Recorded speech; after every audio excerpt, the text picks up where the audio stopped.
Le fort et le château Saint-Louis? Vous savez, Champlain est un bâtisseur. C'est lui qui fait construire le fort Saint-Louis à Québec, au sommet du Cap Diamant, en 1620. Et c'est là aussi qu'il meurt, le jour de Noël, 1635.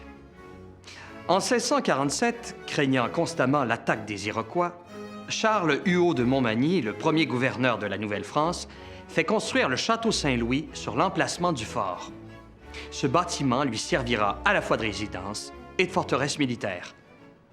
Une particularité ornait le château. Une croix de Malte sculptée dans la pierre. La raison est simple. Montmagny faisait partie de l'Ordre de Malte, le plus ancien ordre religieux et militaire produit par les croisades. Ah, si l'on pouvait voyager dans le temps. Imaginez-vous en train de déambuler dans les pièces somptueuses du château. Vous pourriez humer l'odeur du pain chaud sorti du four de la boulangerie. Allez vous recueillir un moment dans la chapelle ou frissonner en entendant le crissement des portes de la prison. Les années passent et la pourriture gagne la charpente de l'édifice. Le château est dans un tel état qu'en 1672, le gouverneur Frontenac refuse d'y habiter.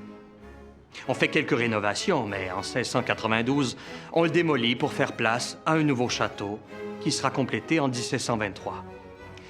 Retenons que le château Saint-Louis était le siège du pouvoir colonial et faisait de Québec la capitale de la Nouvelle-France.